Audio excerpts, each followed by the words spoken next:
ओम श्री परमात्मने नमः। यथार्थ गीता अध्याय 10 श्लोक 24 और 25।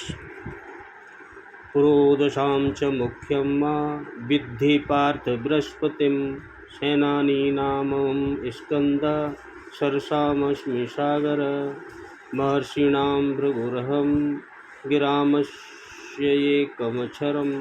यज्ञानां जप यज्ञोऽस्मि स्थावराणां हिमालय। भगवान कह रहे अर्जुन, पुरोहितों में मुखिया बृहस्पति मुझको ही जान। हे पार्थ, मैं सेनापतियों में स्कंद और जलाशयों में समुद्र हूँ। मैं महर्षियों में भृगु और शब्दों में एक अक्षर अर्थात ओमकार हूँ। अब सब प्रकार के यज्ञों में जप यज्ञ और स्थिर रहने वालों में हिमालय पहाड़ हूँ। भगवान ने स्पष्ट किया, पुर की रक्षा करने वाले पुरोहितों में बृहस्पति मुझे ही जान। पुर की, इस शरीर की, जिसमें देवी संपद का संचार होता है। और हे पार्थ, सेनापतियों में मैं स्वामी कार्तिक हूँ। कर्म का त्याग ही कार्तिक है।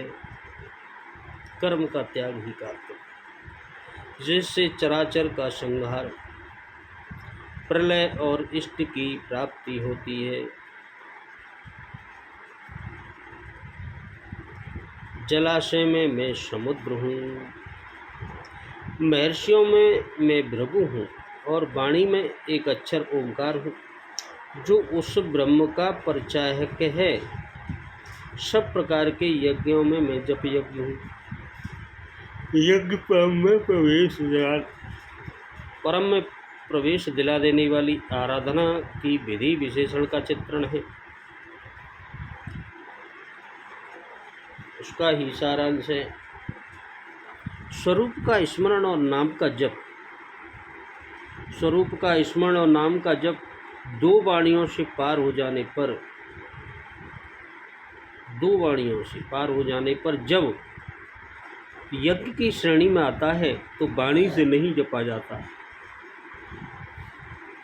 न चिंतन से, न कंठ से, बल्कि वह श्वास में जागृत हो जाता है।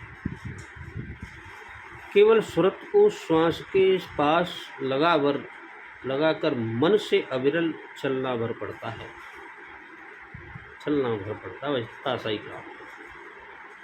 यज्ञ की श्रेणी वाले नाम का उतार चढ़ाव श्वास पर निर्भर है। यज्ञ की श्रेणी वाले नाम का यह क्रियात्मक है। स्थिर रहने वालों में मैं हिमालय हूँ। शीतल, शम और अचल एकमात्र परमात्मा है। जब प्रलय हुआ तब मनु उसी शिकन में बंध गया। अचल, शम और शांत ब्रह्म का प्रलय नहीं होता। उस ब्रह्म की पकड़ में हूँ। स्पष्ट कह रहे हैं भगवान। भजन कर। बृहस्पति को अपना स्वरूप बदलाने का क्या भाव? बृहस्पति देवराज के गुरु,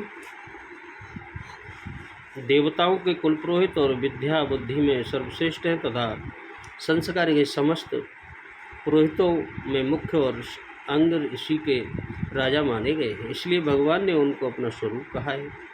स्कंद कौन है और सेनापतियों में इनको भगवान ने अपना स्वरूप क्यों बतलाया? स्कंद का दूसरा नाम कार्तिकेय है। इनके 6 मुख और 12 हाथ हैं। ये महादेव जी के पुत्र और देवताओं के सेनापति हैं। संसार के समस्त सेनापतियों में भी प्रधान है। इसलिए भगवान ने इनको अपना स्वरूप बतलाया है। जलाशयों में समुद्र को अपना स्वरूप बतलाने का क्या भाव है? पृथ्वी में जितने भी जलाशय हैं उन सब में समुद्र बड़ा और सबका राजा माना जाता है। अतः समुद्र की प्रधानता है। इसीलिए समस्त जलाशयों में समुद्र को भगवान ने अपना स्वरूप बतलाया। मैं महर्षि कौन कौन हैं और उनमें क्या लक्षण है? महर्षि बहुत से हैं, उनके लक्षण प्रधान 10 के नाम हैं। ईश्वरः स्वयं भूता मानसा ब्राह्मणसुता यस्मानं नन्यन्ते मार्णीय परिगत पुरः यस्माद्दृश्यन्ते ये धीरा महन्त सर्वन्तो गुणे तस्मान् सर्ष्यं प्रोक्ता बुद्धि परमदर्शिन भृगुर्मरीचिरश्च अंगिरा पुलः क्रतु मनुदर्शो वसिष्ठस्य पुलतस्य चेति तेजस ब्रह्माणो मानसाओ तो उद्भूता स्वयं ईश्वरा प्रवर्तं सृक्तिर्यस्मान् महास्तुषमनिहर्षय। ब्रह्मा के मानस पुत्र ऐश्वर्यवान सिद्धियों से संपन्न एवं स्वयं उत्पन्न है, परिणाम में जिसका हरण न हो अर्थात जो अपरमेय हो, सर्वत्र व्याप्त होते हुए भी सामने प्रत्यक्ष हो, वही महान है। जो बुद्धि के पार पहुँचे हुए भगवत प्राप्त विज्ञ जन गुणों के द्वारा उस महान परमेश्वर का सब ओर से अविलंबन करते हैं, वे इसी कारण है। महांत ऋषियम इति महर्ष, इस व्यक्तिपक्ति के अनुसार महर्षि कहलाते हैं। भृगु मरीच अत्रि अंगिरा पुलह ऋतु मनु दक्ष वशिष्ठ और पुलह, ये 10 महर्षि हैं। ये सब ब्रह्मा के मन से उत्पन्न हुए हैं और ऐश्वर्यवान है, क्योंकि ऋषि ब्रह्मा जी से इन ऋषियों के रूप में स्वयं महान परमेश्वर ही प्रकट हुए, इसलिए ये महर्षि कहलाए। महर्षियों में भृगु को अपना स्वरूप बतलाने का क्या भाव है? महर्षियों में भृगु जी मुख्य हैं। ये भगवान के भक्त यानी बड़े तेजस्वी, इसलिए इनको भगवान ने अपना स्वरूप बतलाया है। विराम पद का क्या अर्थ है? एकदम अक्षरम सिक्का समझना चाहिए। किसी अर्थ का बोध कराने वाले शब्द को गेह यानी वाणी कहते हैं और ओंकार प्रणव को एक अक्षर कहते हैं। जितने भी अर्धबोधक शब्द हैं उन सब में प्रणव की प्रधानता है, क्योंकि प्रणव भगवान का नाम है। प्रणव के जप से भगवान की प्राप्ति होती है। नाम और नामी में अभेद्य माना गया है, इसलिए भगवान ने प्रणव को अपना स्वरूप बतलाया है। समस्त यज्ञों में जप यज्ञों को अपना स्वरूप, जप यज्ञ में हिंसा का सर्वथा अभाव है और जप यज्ञ भगवान का प्रत्यक्ष कराने वाला है। मनु स्मृति में भी यज्ञ जप यज्ञ की बहुत प्रशंसा की गई है, इसलिए समस्त यज्ञों में जप यज्ञ की प्रधानता है। यह भाव दिखलाने के लिए भगवान ने जप यज्ञ को अपना स्वरूप बतलाया। स्थावरों में हिमालय को अपना स्वरूप बताने का क्या भाव है? स्थिर रहने वालों को स्थावर कहते हैं। जितने भी पहाड़ हैं सब अचल होने के कारण स्थावर हैं। इनमें हिमालय सर्वोत्तम है, वह परम पवित्र तपोभूमि और मुक्ति में सहायक है। भगवान नर नारायण वही तपस्या कर चुके हैं, साथ ही हिमालय सब पर्वतों का राजा भी है, इसीलिए उसको भगवान ने अपना स्वरूप बतलाया है।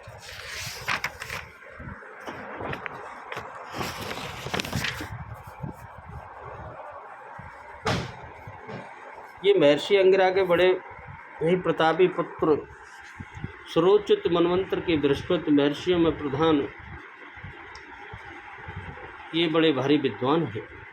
52 अवतारों भगवान ने शामोपांग वेद स्पष्ट शास्त्र स्मृति आगम आदि सभी इन्हीं से सीखे थे। इन्हीं के पुत्र कहने के शुक्राचार्य संजीवनी सीखी थी। ये देवराज इंद्र के पुरोहित काम करते हैं। इन्होंने समस्त समय पर इंद्र को दिव्य उपदेश दिए हैं। इनका मन करने से मनुष्य कल्याण हो सकता है। महाभारत शांति पर्व में अनुशासन उपदेशों की कथाएं पढ़ने को मिलती हैं। कहीं कहीं इन्हीं के अग्नि के देश तेज से उनको दक्ष कन्या स्वाहा से द्वारा उत्पन्न माना गया है। संबंध में महाभारत और पुराणों में बहुत इनकी विचित्र कथाएं हैं। समुद्र से यही समिष्ट समुद्र समझना चाहिए।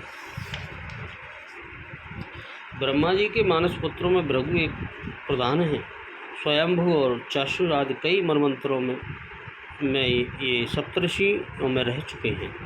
इनके वंशजों में बहुत से ऋषि मनवंतरण और गोत्र प्रवर्तक हुए हैं। महर्षियों में इनका भारी बड़ा भारी प्रभाव है। इन्हीं के रजकन्या ख्याति विवाह का किया गया था। इनसे धाता विधाता नाम के 2 पुत्र और श्री नाम की एक कन्या हुई थी। यही श्री भगवान नारायण की पत्नी हुई। च्यवन ऋषि भी इन्हीं के पुत्र थे। इनके ज्योतिष्मान सुकृत आयुष्मान तपोकृत वृक्षक और अतिबाहु नामक पुत्र विभिन्न मंत्रों में ऋषियों में प्रधान रह चुके हैं। ये महान महर्षि हैं।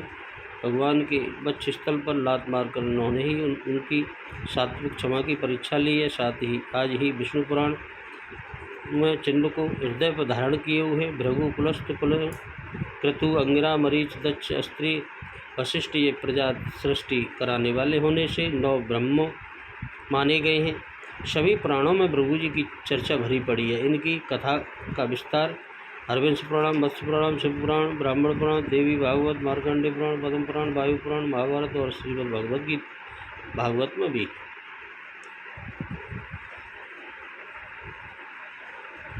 राधे राधे, जय जय श्री कृष्ण।